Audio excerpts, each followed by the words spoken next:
Hey, my name's Joe. You're watching the Joe Wentz Project TV, and this new series, What's on the Wall? Today is the first episode. So I'm going to try to do these maybe every week, every other week, depending on my schedule. But we're going to talk about the guitars that are hanging up here and the story behind them. So don't go anywhere. We'll be right back.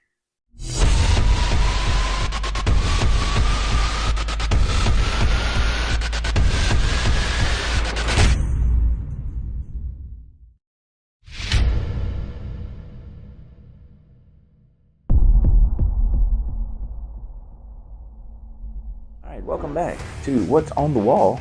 So as you can see, this wall hanger I got from String Swing, and I can't remember how much it was. I think it's like $130, something like that. And it's all metal.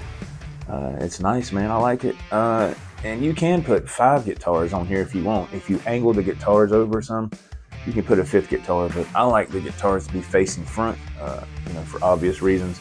I just think it shows them off better. Just my opinion. I mean, everybody's different.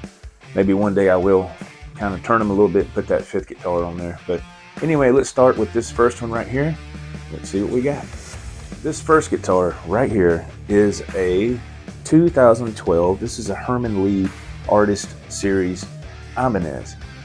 I don't know much about Herman Li or his band, but I do know he's an incredible player. I know that. But I've always loved these guitars and how they looked. I always loved the hand grip up here, the way that is. I just thought that looked cool.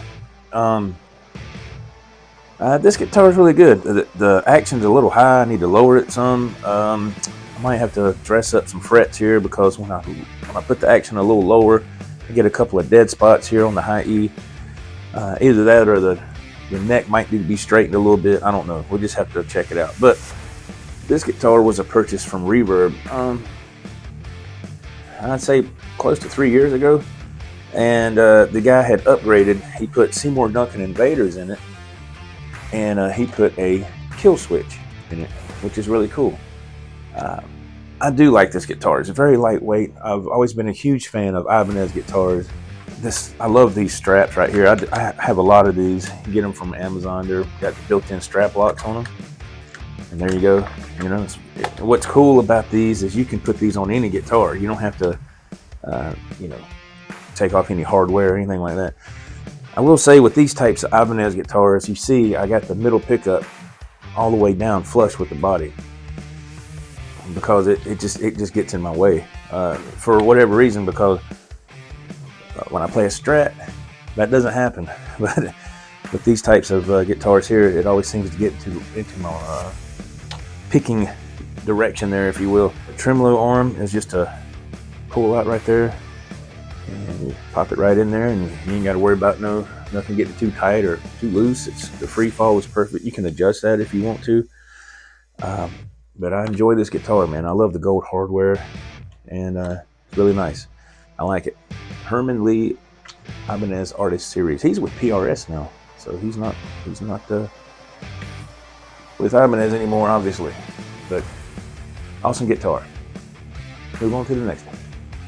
All right, this right here is what I call my Bumblebee tribute model. Of course, we all know what this is supposed to be reminiscent of. A few years ago, man, I started to try to get into building my own guitars, so to speak. I'd actually buy all the stuff and put them together. I didn't physically build them with a CNC machine or nothing like that. I ordered the neck from Mighty Might, I believe. No, I'm sorry. I got this neck from somebody off Etsy. Yeah, that's right. The pickup is a custom 78 EVH Seymour Duncan. That's what that is. Godo Floyd. MXR knob I put there. I did a video on my channel where I put upgrading from a Floyd Rose Special to a Godo or something like that with this guitar. And the comments just flew in. And majority of them were positive. And a bunch of them were negative because people are saying you don't know what you're doing, yada yada yada, and which is fine. They can say what they want. But one thing that somebody did say that I did take into consideration, because I actually forgot, was the post here, the trim post. I forgot to swap out. They were from the Floyd Rose Special unit that was on here, so I swapped these out. Actually, yesterday I put on some a lot more higher quality post Floyd Rose, and yeah, she does great. She does great now. I didn't really put no kind of clear coat on it or nothing. I just kind of spray painted it. You know, you can tell it's not a professional. I'm not a professional. This is just really something I wanted to do. Left the back cover off. Got the nice brass block in there. Of course, the EVH eye hooks and the strap there. And I got these tuners, man, I got from Amazon, you know, stainless steel locking screws, R3 nut there. But this guitar plays really good, man. Like I said, it was an experiment for really just to see if I could do it, and it worked. You know, it does really well. I played it yesterday, as a matter of fact. It does really, really well. I would say this guitar is probably a few years old. I'd say maybe close to 4 now. I mean, you can see the Godo Japan branding right there. That's the best kind of Godos I prefer, the 1996 Godo Japan branded. And I put this Charvel sticker on, which is way too big. But online it didn't look that big. But it's just what they call that, one of those water decals. I forget the proper name. I put that on there, but you know, it's all good, man. It's just something I wanted to do, and I'm proud of it. I like it. You know, it's nowhere near perfect, but you know, if it's your guitar and it's something that you're building, it just needs to work for you. You know, it doesn't have to please, you know, everybody else. They're not playing it, you are. People can say what they want, but this guitar plays and sounds amazing. This pickup is actually really, really good. It puts you in that kind of realm of that first Van Halen album, that kind of tone, you know, and feel, I would say. But let's move on to the next one, see what we got.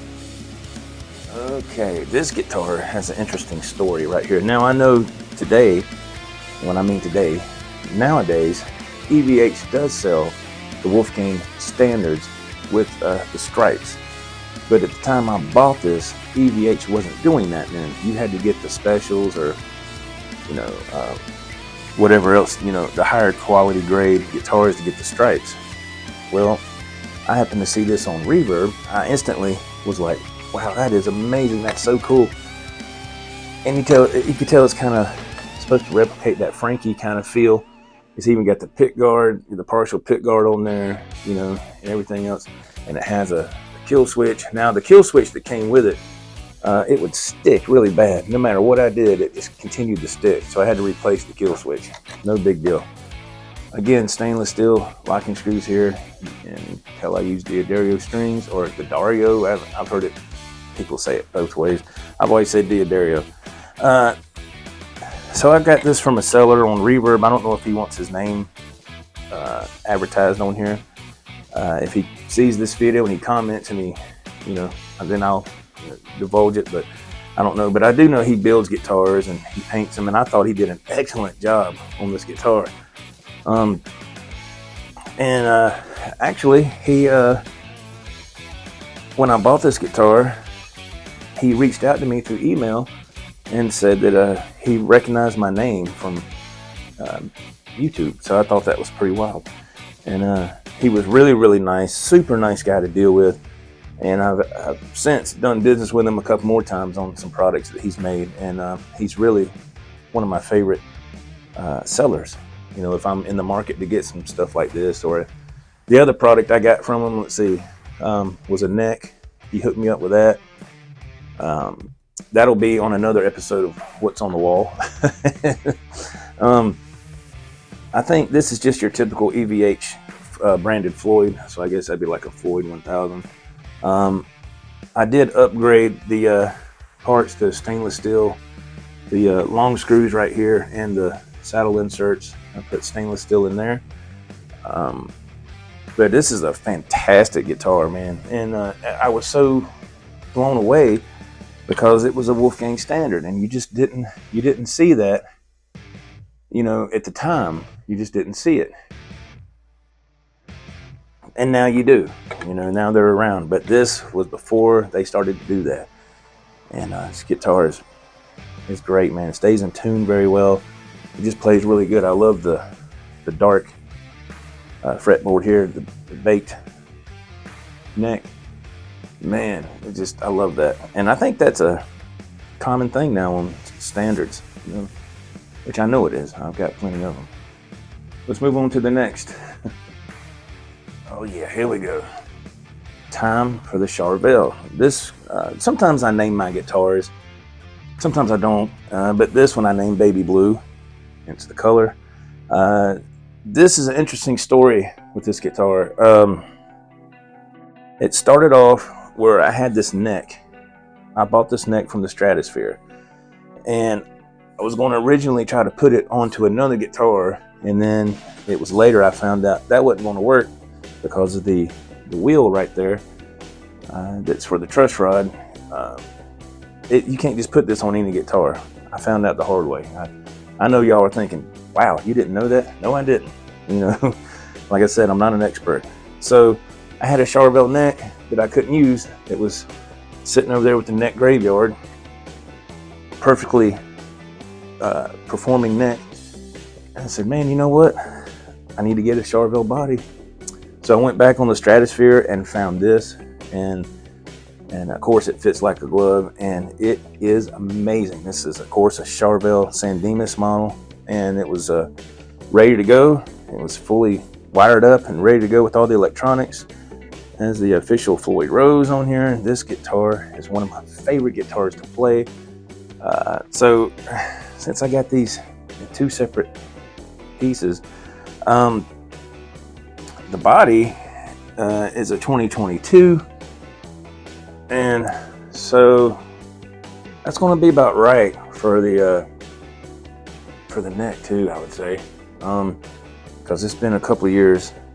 I went on this huge spree a couple years ago because I had a couple of surgeries, and they were kind of close together, so I had a lot of time to sit here and recuperate, if you will, and so that can be a dangerous thing. So I was buying a lot of stuff, man, left and right. Put myself down in a hole, but I'm about out of it now. But yeah, this Charvel San Dimas, man, I love this guitar. It's amazing. I never had owned a Charvel before. My son has a chlorine burst Charvel San Dimas. He's had it for a while. And then I played his. I went to his house one time and I said, man, can I play that Charvel? He's like, yeah. And that was it. It was over with. I was in love with it after that. So Charvel San Dimas, man, super Strat. Awesome. So there you have it. That's what's on the wall for this episode right here. And next time we'll swap these guitars out for 4 more different ones, and along with those stories and where they came from and pretty much about how long I've had them, stuff like that. I hope you enjoyed this short little segment here. If you did, please give us a thumbs up, and if you have time, please leave a comment. It'd be great. I'm trying to get this channel going, so I need all the interaction I can get. Videos don't do nothing if people don't interact with them.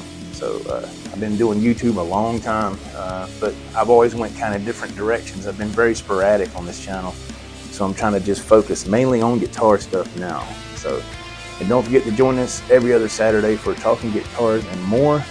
We have people on the panel that pop in and out, and we have special guests. It's a really fun time. It's great. A lot of guitar nerds gathering around talking about guitar stuff and music, and we have some live jams as well. We play live, and it's really fun. I really enjoy that. I love to play live on the YouTube stage, if you will, because that's pretty much the only stage I have. The days of being in a band and jamming with that, those are kind of behind me now. Not until maybe another opportunity comes later down the road. But with my schedule, with my job, I don't see that happening. But until then, YouTube is the stage. I'm going to try to take advantage of it and perform whenever I can.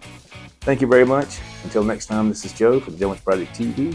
Stay cool on your stool. Keep rocking. Bye-bye.